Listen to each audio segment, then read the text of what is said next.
नमस्कार मित्रांनो, स्वागत आहे तुमचं माझ्या मिनी ब्लॉगमध्ये. तर नेहमीप्रमाणे गेलो ऑफिसला. आज आपल्याला चाकणवरनं शिरवळला जायचं होतं. 2 डाय होत्या, ते घेऊन पोहोचलो चाकणला. डाय घेतल्या भरून. नंतर मग त्याला बांधून वगैरे घेतलं.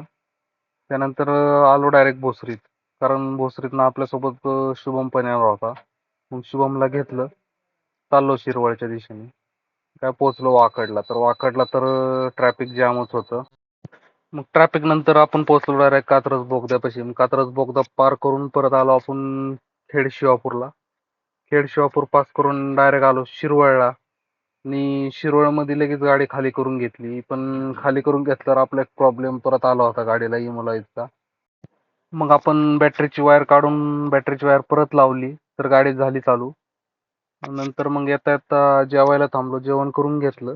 जेवण करून परत आलो खेड शिवापूरला.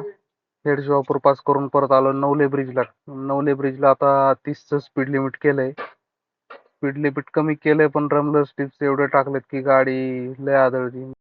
मग तिथनं गेलो आपण डायरेक्ट शोरूमला. शोरूमला तो फॉल्ट दाखवला. ते म्हणले डॅशबोर्ड खोलून पूर्ण वायरिंग चेक करायला लागल. ठीक आहे, करा म्हणलं. तर मित्रांनो, कसा वाटला व्लॉग? आवडला असेल तर नक्की लाईक, कमेंट, शेअर करा. धन्यवाद.